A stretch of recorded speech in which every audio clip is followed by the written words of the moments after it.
Hola a todos, soy el profesor Edgar Blessing. Este es para la materia de Matemáticas 1, grupos 1101 y 1153. Iniciamos con la segunda unidad. La segunda unidad es triángulos, es lo que vamos a ver en esta. Los triángulos se dividen en dos situaciones, por sus lados y por sus ángulos. Bueno, por sus lados tenemos el triángulo escaleno.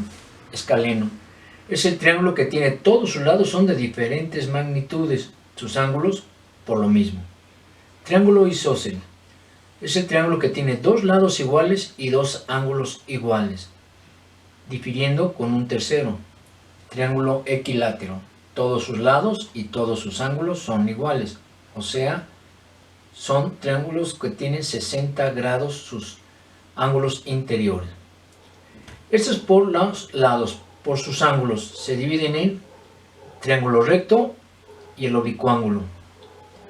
Bien, en el triángulo recto, como su nombre lo está indicando, es un triángulo que tiene uno de sus ángulos de 90 grados. Y se resuelve de la siguiente manera, el triángulo recto, por trigonometría y por Pitágoras. Esta lista de funciones trigonométricas las vamos a ver, por supuesto la fórmula de Pitágoras, que supongo que no deben de tener objeción. Bien, por los ángulos se divide, quedamos en el triángulo rectángulo y el triángulo oblicuángulo. Oblicuángulo, este es cuando tiene uno de sus lados, uno de sus ángulos mayor de 90, o sea 91, 92, 100, 102 grados. El acutángulo, todos sus ángulos son menores de 90 grados, así como el equilátero de 60, 60 y 60, este es un acutángulo. Pero no puede ser nada más 60, 60, 60, pueden ser 80, 70 y 30, ¿no? Que sean menores de 90 grados. ¿Cómo se resuelven los oblicuángulos? Con ley de senos y ley de cosenos. Y también nos apoyaremos con la suma de los ángulos interiores de un triángulo, son 180 grados. Bueno, esto trata esta unidad de triángulos. Bien, quedamos que por sus lados, ya habíamos dicho, el isósceles, dos lados iguales, aquí puedes ver, y dos ángulos iguales. Equilátero, todos son de la misma magnitud sus lados y los ángulos, todos son de 60 grados. 3 por 60, 180. Y en el escaleno, ningún lado corresponde a ningún otro, ni los ángulos, todos son diferentes. Es bueno saber esta situación para saber qué fórmulas vamos a emplear. Pitágoras, funciones trigonométricas, ley de senos, ley de cosenos, y que la suma de los ángulos interiores son 180 grados. Por sus ángulos quedamos que el triángulo rectángulo, miren, pueden ver ustedes un triángulo de 90 grados. El oblicuángulo, triángulo oblicuángulo, que tiene un lado mayor de 90, puede ser 91, 92 grados, 115, 107. Y el acutángulo, todos sus lados son menores de 90. Como puede ser el 60, 60, 60, o el 80, 40 y 50, ¿no? Que la suma te dé 180. Se nos ha dicho desde la secundaria que la trigonometría empezó en Grecia. Esto es más o menos 550 años antes de Cristo, en la época precisamente de los pitagóricos, Platón, Solón, Aristóteles, Séneca, etcétera, ¿no? Tales de Mileto. No es así. Esto empezó en dos lugares. No fue Europa. Fue en Asia y en África. En Asia, con los sigurats, en la Torre de Babel. Hoy país se llama Irak. Y principalmente Egipto. En la tercera dinastía, el faraón Sócer le dijo a su arquitecto Imhotep que hiciera una pirámide. En la escuela nos dijeron que era para un cenotafio, ¿no? Un mausoleo de Sócer. No, no fue así. Esto era para captar energía. Bueno, la cosa es que la tercera dinastía del faraón Sócer le indicó al primer arquitecto reconocido, Imhotep, egipcio por supuesto, que hicieron la pirámide. La hizo con unos ángulos como de 60 grados, un poquito más, su inclinación, y se le desmoronó. Entonces lo que hizo Imhotep, hizo la primera pirámide de Saqqara, esto es como media hora hacia el sur del Cairo, con escalones. Esta ya obviamente no se cayó. Bueno, casi ya va para 5.000 años, y pueden ver ustedes que todavía está erguida. Él usó unos tabiques que pesaban 60 kilos, dicen que 2 personas las podían poner bien, y dicen que usó arena del río Nilo y lo dejó secar a la intemperie, el mismo sol egipcio, africano. No quiso decir Imhotep, pero algo puso de argamasa para que se solidificara bien el tabique y no se desmoronara. También le hacía al ingeniero químico Imhotep. Bueno, aquí tienen ustedes casi 5.000 años, tienen 4.700 años. Posteriormente, como les indicaba, 550 años antes de Cristo, los griegos bajan al sur, o sea, Egipto. Ahí por el Cairo y solo lo que se llama el Cairo y Nínive, etcétera, o Bombo, son los templos que hicieron. Bueno, esto ya es una arquitectura griega y ellos llaman, aquí pueden ver un triángulo, le llaman frontón. El frontón es toda la parte de enfrente de las entradas de los templos griegos. Los griegos lo que hicieron fue tomar las fórmulas que hicieron los egipcios y los sumerios y las llevaron a cabo en su arquitectura.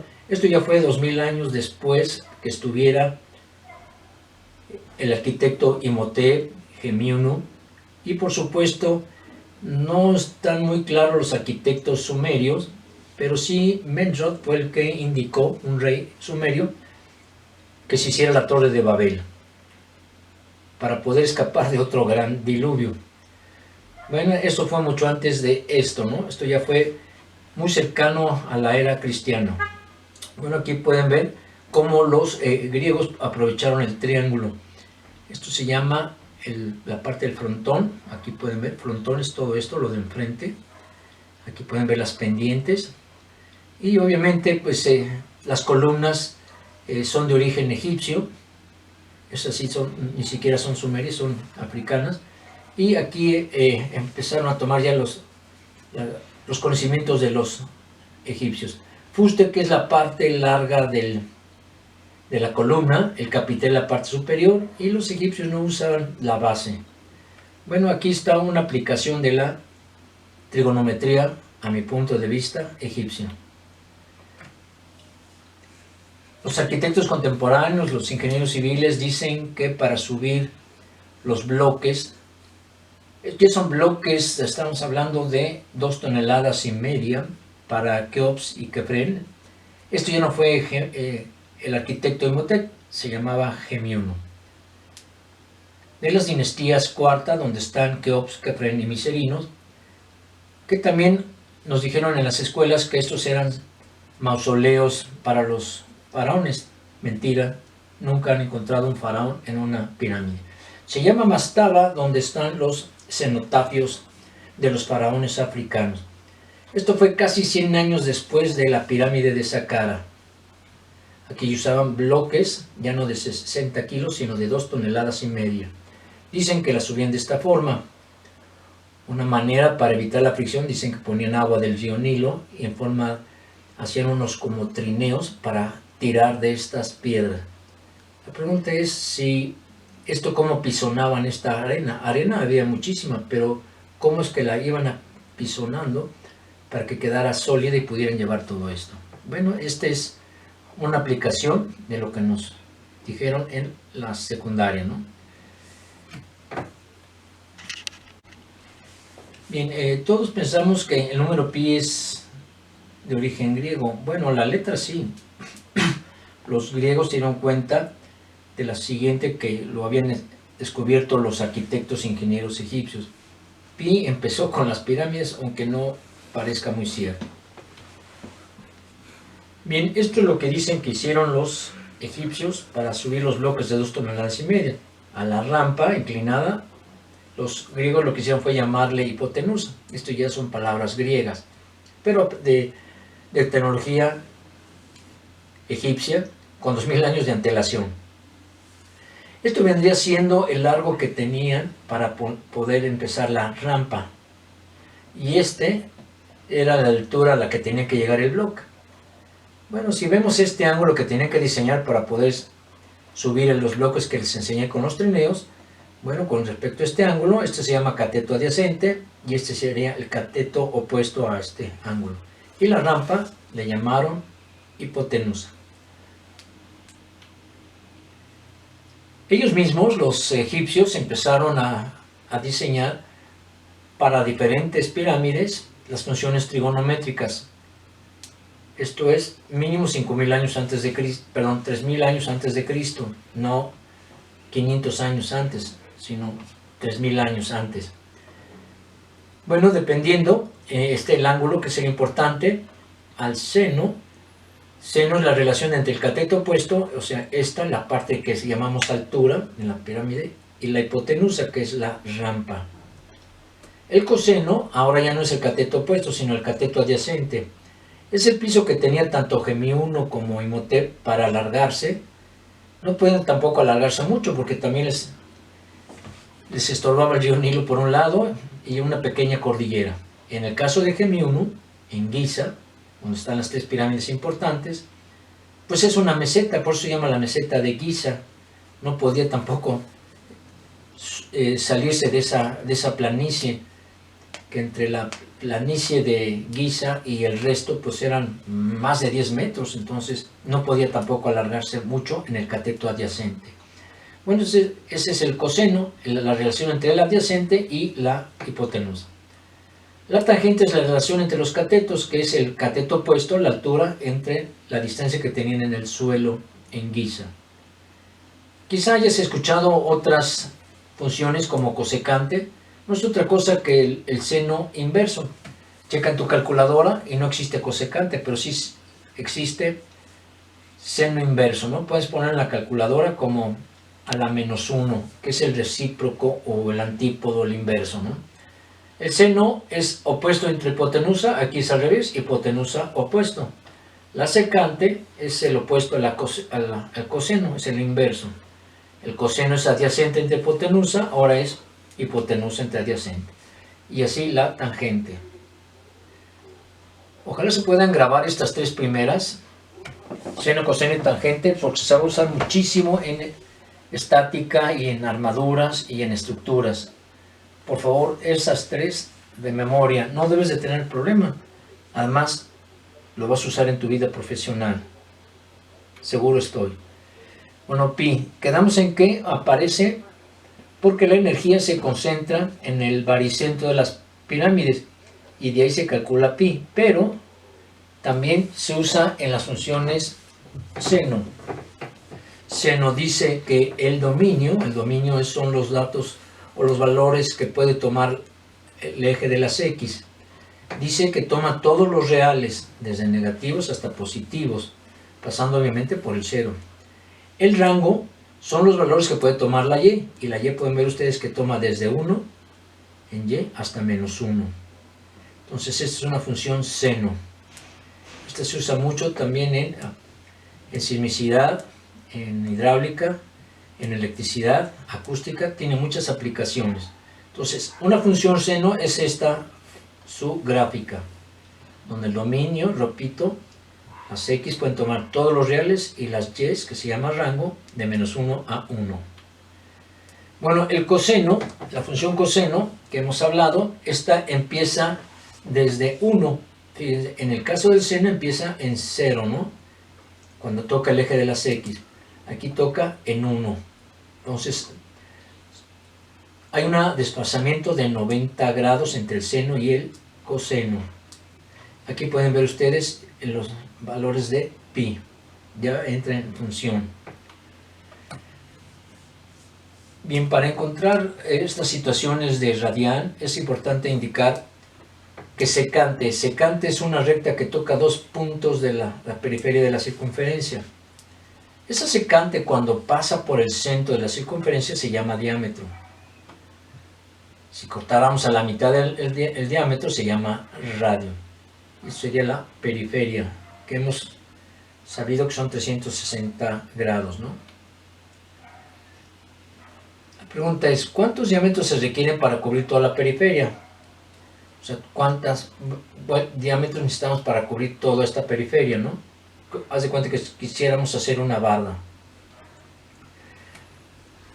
De nuevo, pero no sé si te lo digo, 2000 años antes de que Séneca, Pitágoras, Tales de Mileto aparecieran, lo hicieron los egipcios.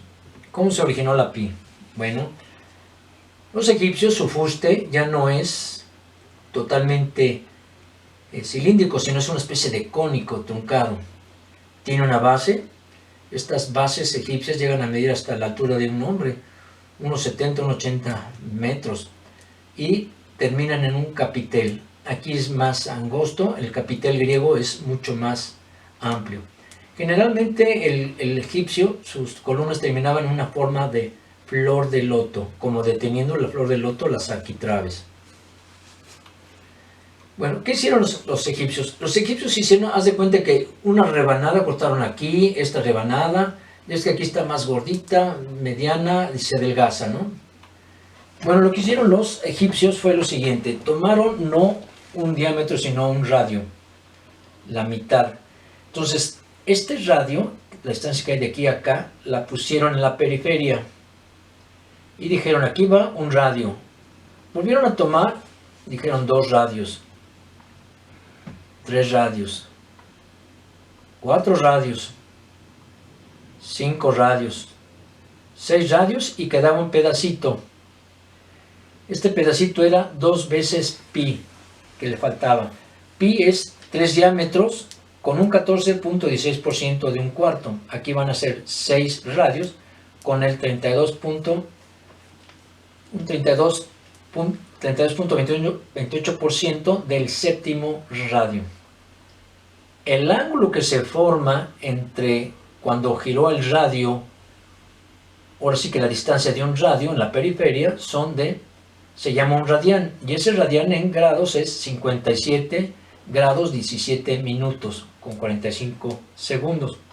En decimales es 57.29 grados. Es casi una cuarta parte, ¿no? Más o menos de un grado. Entonces, eso es lo que se le llama un radián. 57 grados 17 minutos es este ángulo. ¿Cuántos ángulos se forman en 360 grados? Pues es 2 veces pi, que es 6.2832. Bueno, aquí lo puedes ver. Estas son las fórmulas que les comentaba. Los 57.29 o 57.17 grados se traduce aquí en un radián o un radio. Las fórmulas es, con los grados que tienes, multiplícalo por pi, divídelo entre 180. O los grados, multiplícalo por los radianes, por 180 entre pi.